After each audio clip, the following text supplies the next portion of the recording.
കരകപത്തൂർ നേർച്ചയ്ക്ക് ഞാനൊരു വീഡിയോ ഇട്ടുണ്ടായിരുന്നല്ലോ, അത് കണ്ടിട്ട് ഇവരെന്നോട് സംസാരിക്കാൻ വന്നതാണ് കേട്ടോ. ആ നേർച്ചയുടെ വീഡിയോയിൽ ഇവരുണ്ട്, അതൊന്ന് കാണിച്ചു തരുമോ ചേച്ചിയെന്ന് ചോദിച്ചു. ഞാൻ ഫോളോ ചെയ്തിട്ടുണ്ടോ ചോദിച്ചു കേട്ടോ അവരോട്. ഫോളോ ചെയ്തിട്ടുണ്ട് എന്നൊക്കെ പറഞ്ഞു കേട്ടോ. ഞാൻ അവർക്ക് ആ വീഡിയോ ഒക്കെ കാട്ടിക്കൊടുത്തേ. ഞാൻ അവരോട് പറഞ്ഞു നിങ്ങളെ ഇനി വീഡിയോയിൽ കാണാട്ടോ പറഞ്ഞു.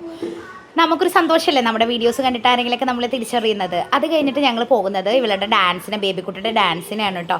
തൊട്ടടുത്ത് തന്നെയാണ് അവൾ ഡാൻസ് പഠിക്കുന്നത്. ഞങ്ങളുടെ അമ്പലത്തിൽ, അതായത് വെള്ളടിക്കുന്ന് ശ്രീ മുല്ലക്കൽ ഭഗവതി ക്ഷേത്രത്തിൽ ഇവളുടെ ഡാൻസ് ഉണ്ട് കേട്ടോ.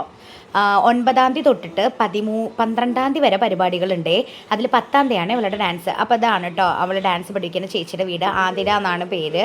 അപ്പോൾ ഇത് അവൾ ആദ്യത്തെ ദിവസം എടുത്ത വീഡിയോ ആണ് കേട്ടോ. അപ്പോൾ കുട്ടികളും ആരും വന്നിട്ടുണ്ടായിരുന്നില്ല. അപ്പോൾ ഞാൻ അവളെ അവിടെ ആക്കിയിട്ട് പോയി. പിന്നെ പിറ്റേ ദിവസത്തെ വീഡിയോ ആണ് നിങ്ങൾ കാണുന്നത്.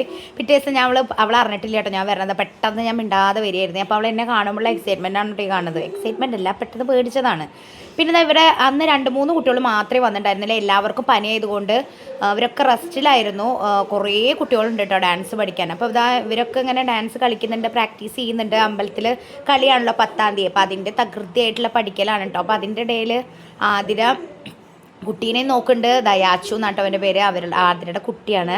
അപ്പോൾ അവനെ ഇങ്ങനെ ഇടയ്ക്ക് ഇങ്ങനെ ഉന്തി കൊടുക്കും, അങ്ങോട്ട് നോക്കും ഇങ്ങോട്ട് നോക്കും, അങ്ങനെയൊക്കെ ചെയ്തുകൊണ്ടിരിക്കും. കുട്ടികളല്ലേ, അവരിങ്ങനെ ഓരോന്ന് വികൃതി കാട്ടിക്കൊണ്ടിരിക്കും. അപ്പോൾ കുറച്ച് നേരം അവരെ നോക്കിക്കൊണ്ടിരുന്നു. പിന്നെ അവരോടൊക്കെ ഞാൻ ഹായ് തരാൻ പറഞ്ഞു. പിന്നെ കുറച്ച് നേരം ഞാൻ അവിടെ ഇങ്ങനെ നിന്ന് കുറേ ഫോട്ടോസും വീഡിയോസൊക്കെ എടുത്തിട്ട് നല്ല രസമുണ്ട്. ടെറസിൻ്റെ മുകളിൽ കയറിയിട്ട് ഞാൻ ആദ്യമായിട്ടാണ് ഇവിടുന്ന് ഇവർ കളിക്കുന്നത് കാണുന്നുട്ടോ. ഇവർ കുറേ മുന്നേ കളിച്ചിട്ടുണ്ട് തോന്നുന്നുണ്ട് കേട്ടോ. പിന്നെ അവളുടെ ഡാൻസ് പ്രാക്ടീസായി കുറച്ചും കൂടി ശരിയാക്കാണ്ട് എന്നൊക്കെ പറഞ്ഞിട്ടുണ്ടായിരുന്നു കേട്ടോ. നന്നായി കളിക്കണം എന്നൊക്കെ പറഞ്ഞിട്ടുണ്ട്. നമുക്ക് കാണാം 10-ാം തീയതി അവളുടെ ഡാൻസ് എങ്ങനെ ഉണ്ടെന്ന്. പിന്നെ അതൊക്കെ കഴിഞ്ഞിട്ട് ഞങ്ങൾ തിരിച്ചു വീട്ടിലേക്ക് പോയി. ഇന്നത്തെ വീഡിയോ ഇത്രയേ ഉള്ളൂ.